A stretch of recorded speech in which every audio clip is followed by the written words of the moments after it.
विद्युत फ्लक्स ये एक नया टर्म है। हम किसी बिंदु आवेश के कारण या विद्युत क्षेत्र के किसी बिंदु पर विद्युत क्षेत्र की तीव्रता आसानी से निकाल सकते हैं। उसके लिए हमने सूत्र पढ़ रखा है E is equal to 1/4πε0 into Q/r²।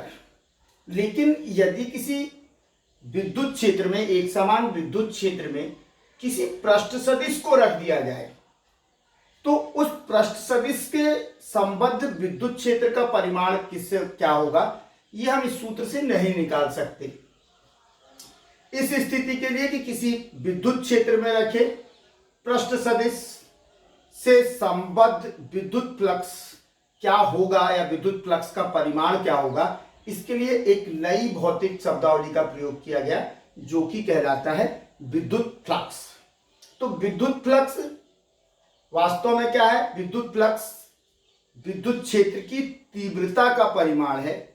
विद्युत फ्लक्स विद्युत क्षेत्र की तीव्रता का परिमाण है जो पृष्ठ किसी विद्युत क्षेत्र में, जो पृष्ठ किसी विद्युत क्षेत्र में क्या हो, लंबवत रखा गया हो।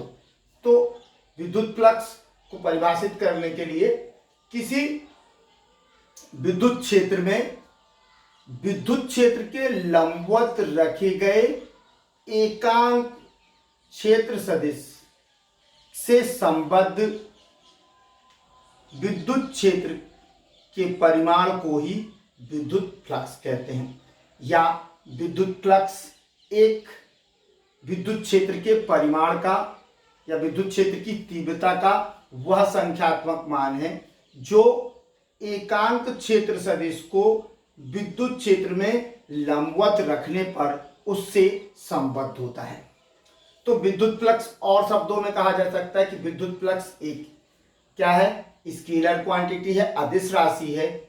इसलिए हम विद्युत क्षेत्र की तीव्रता का उपयोग नहीं कर रहे, विद्युत क्षेत्र की तीव्रता का परिमाण, अर्थात जब हम किसी पृष्ठ सदिश को विद्युत क्षेत्र में लंबवत रखते हैं तो उस स्थिति में उस पृष्ठ के से संबद्ध संपूर्ण विद्युत क्षेत्र का परिमाण को जानने को मापने के लिए जिस इकाई का प्रयोग किया जाता है, जिस भौतिक शब्द का प्रयोग किया जाता है, वो शब्द है विद्युत फ्लक्स।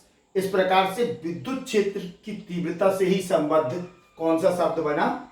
विद्युत फ्लक्स, जो किसी पृष्ठ सदिश से संबद्ध विद्युत क्षेत्र की तीव्रता के परिमाण को दर्शाता है। फ्लक्स का आशय होता है एक प्रकार का बहाव, अर्थात जब हम किसी पृष्ठ सदिश को विद्युत क्षेत्र में रख रहे हैं तो उससे होकर बहने वाली, उससे होकर लंबवत निकलने वाली कुल विद्युत बल रेखाओं की संख्या।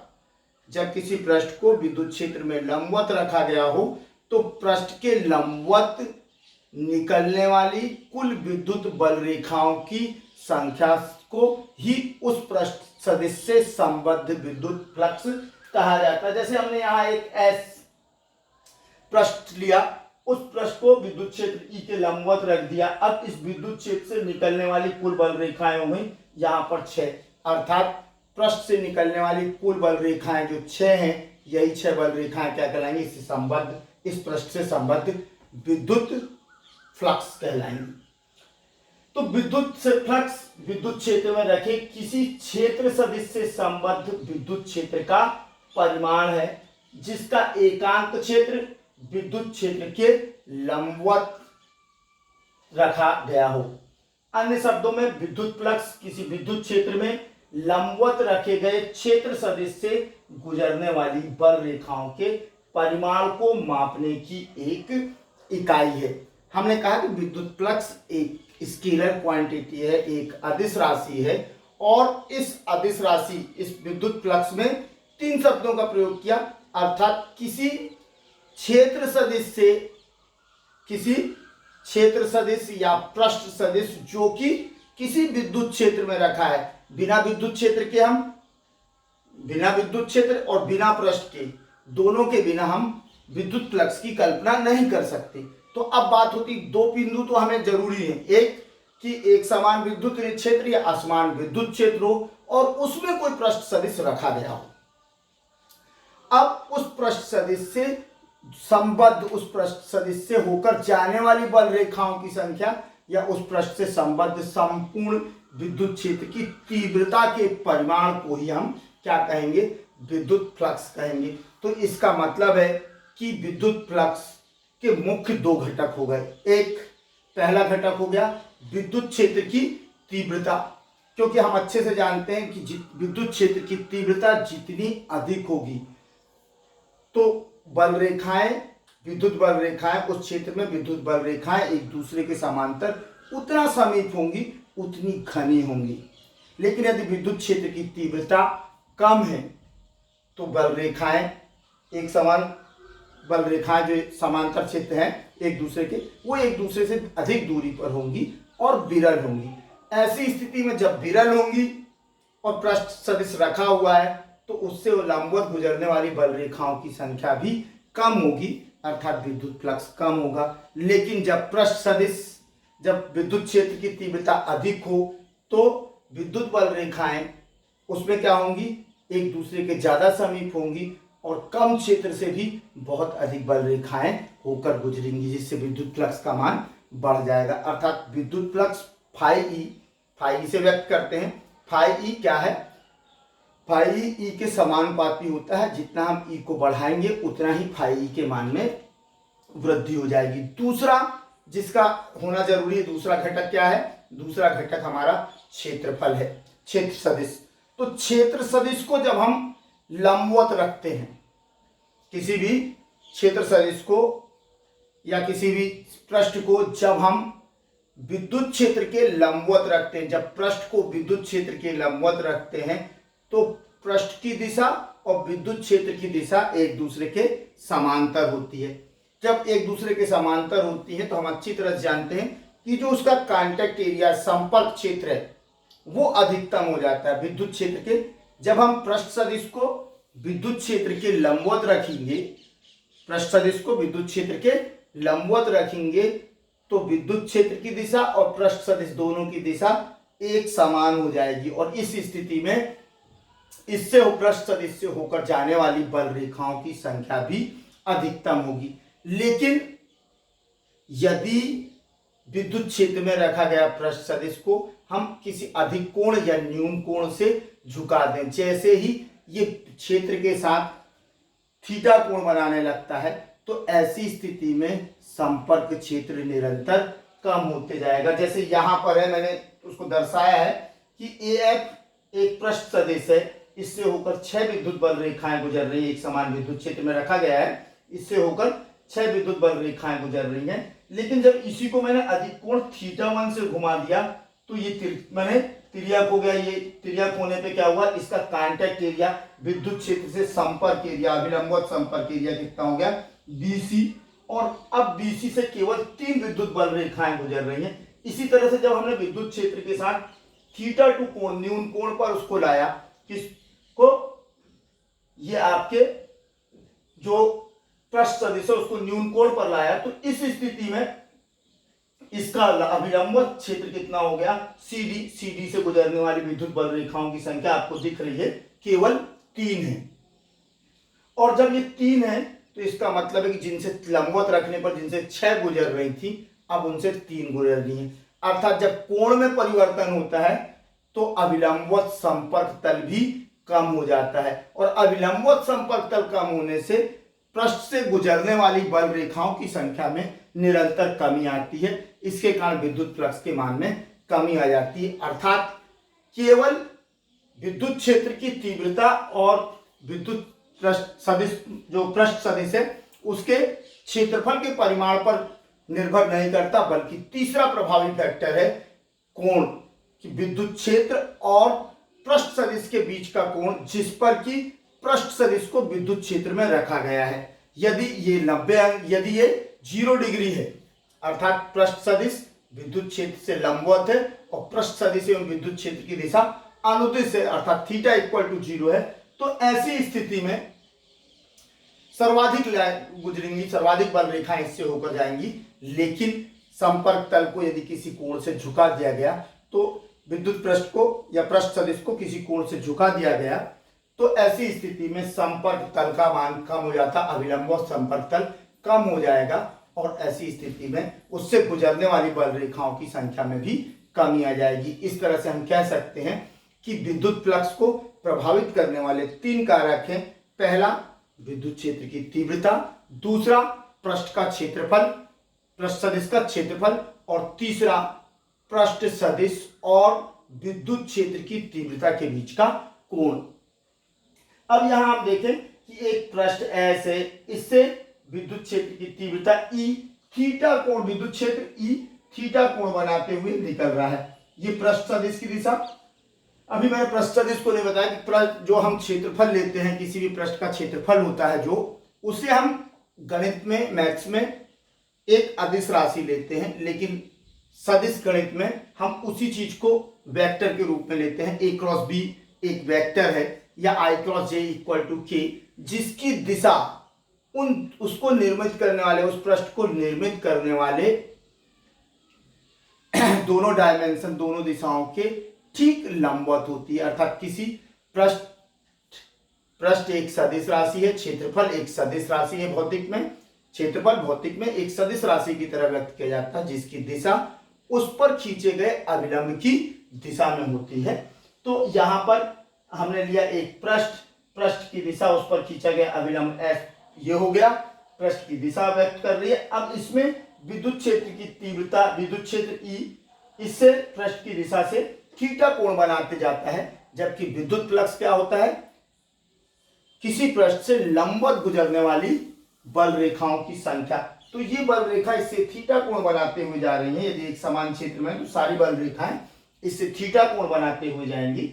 इस ई को यदि हम लंबवत घटकों में वियोजित कर दें, तो ये थीटा है, पृष्ठ की दिशा में इसका घटक कितना हो गया, पृष्ठ सदिश की दिशा में इसका घटक हो गया ई कॉस थीटा, जबकि पृष्ठ की दिशा के अभिलंबवत इसका घटक हो जाएगा ई साइन थीटा। ई साइन थीटा से हमें कोई वास्ता नहीं, हम विद्युत फ्लक्स किसे कह रहे हैं, जो उससे लंबवत होकर गुजर रही हैं, अर्थात जो पृष्ठ की दिशा के अनुदिश गुजर रही हैं। तो माने ई कॉस थीटा और टोटल एरिया यदि इसका ए हो, तो कुल विद्युत फ्लक्स, फाई से विद्युत फ्लक्स को करते हैं, इस पृष्ठ ए से संबद्ध कुल विद्युत फ्लक्स हो जाएगा phi E is equal to E cos theta into A. अब चूंकि ई और ए दोनों ही क्या है, विद्युत क्षेत्र की तीव्रता ई भी एक सदिश राशि है और ए भी एक क्षेत्र सदिश या पृष्ठ सदिश भी एक सदिश राशि है, और दोनों के बीच का कोण थीटा कोसाइन है। तो हमने डॉट प्रोडक्ट में पढ़ रखा है, जो कि एक अदिश राशि होती है। हम दोनों सदिशों के डॉट प्रोडक्ट के रूप में इसे व्यक्त कर सकते हैं। इस तरह से विद्युत flux E bar dot A बार हो जाएगा। ये तो हुई बात किसकी, जब एक समान विद्युत क्षेत्र में किसी पृष्ठ सदिश को रखा जाए। लेकिन जब पृष्ठ सदिश को एक समान विद्युत क्षेत्र में ना रखते हुए एक असमान विद्युत क्षेत्र में रखा जाए, असमान विद्युत क्षेत्र का मतलब है कि कुछ स्थानों पर विद्युत बल रेखाओं की संख्या घनी हो, कुछ स्थानों पर विरल हो, अर्थात कुछ स्थानों पर बहुत विद्युत बल रेखाएं घनी हो, कुछ स्थानों पर विरल हो। तो इस तरह से अलग अलग पृष्ठ के सूक्ष्म भागों से गुजरने वाली बल रेखाओं की संख्या जब असमान हो जाए, तो उसे हम कहते हैं असमान विद्युत क्षेत्र। तो जब असमान विद्युत क्षेत्र में रखा जाएगा, तो ऐसी स्थिति में हम पृष्ठ सदिश जो है उसे कई भागों में, समान टुकड़ों में विभाजित कर देते हैं और प्रत्येक पृष्ठ का क्षेत्रफल निर्धारित कर देते हैं। n समान भागों में विभाजित कर दिया। फिर हम कल्पना करते हैं कि हम निकालते हैं कि इन n भागों से, इन n पृष्ठों से गुजरने वाली बल रेखाओं की संख्या या संबद्ध विद्युत क्षेत्र कितना है, उसको गणना करते हैं और फिर अलग अलग पृष्ठों के विद्युत फ्लक्स को निकालकर हम उन्हें जोड़ देते हैं। यदि हम मान लें कि एक पृष्ठ को n भागों में विभाजित किया गया है, जो कि क्रमशः del A bar A one D A two D ए3 डैश डैश डी एन है, और इनसे संबद्ध विद्युत क्षेत्र क्रमशः del E one del E two del ई3 dash dash D del E N है। तो इस स्थिति में इससे संबद्ध कुल विद्युत flux phi E equal to del E one dot del A one del E two dot del A two plus dash dash dash del E N bar dot del A N होगा।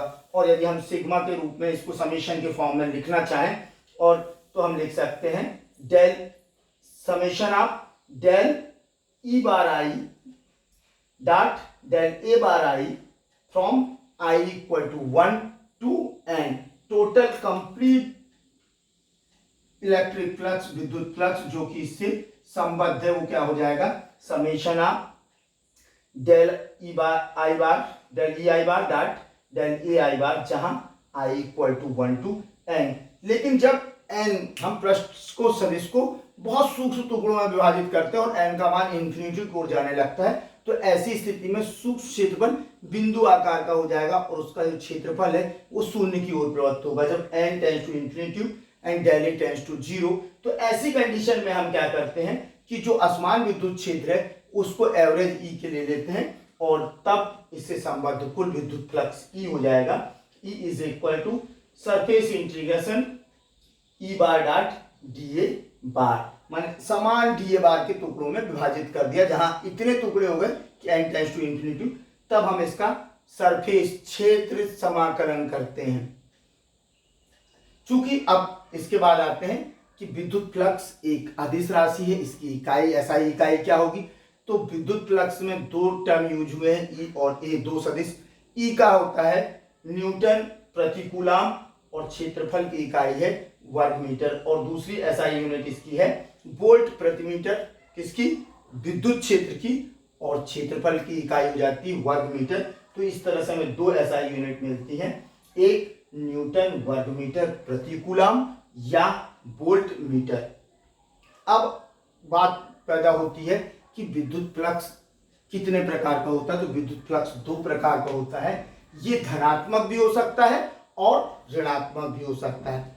तो धनात्मक विद्युत फ्लक्स किसे कहेंगे, ऋणात्मक विद्युत फ्लक्स किसे कहेंगे, और विद्युत फ्लक्स शून्य भी हो सकता है। जब किसी विद्युत क्षेत्र में रखे पृष्ठ में विद्युत बल रेखाएं प्रवेश कर रही होती हैं, जब किसी विद्युत क्षेत्र में रखे पृष्ठ से विद्युत बल रेखाएं प्रवेश करती हैं तो उससे संबद्ध विद्युत फ्लक्स को ऋणात्मक विद्युत फ्लक्स कहते हैं। लेकिन जब किसी विद्युत क्षेत्र में रखे क्षेत्र सदिश या पृष्ठ सदिश से बल रेखाएं होकर निकलती हुई प्रतीत होती हैं तो उससे संबद्ध विद्युत फ्लक्स धनात्मक विद्युत फ्लक्स कहलाता है।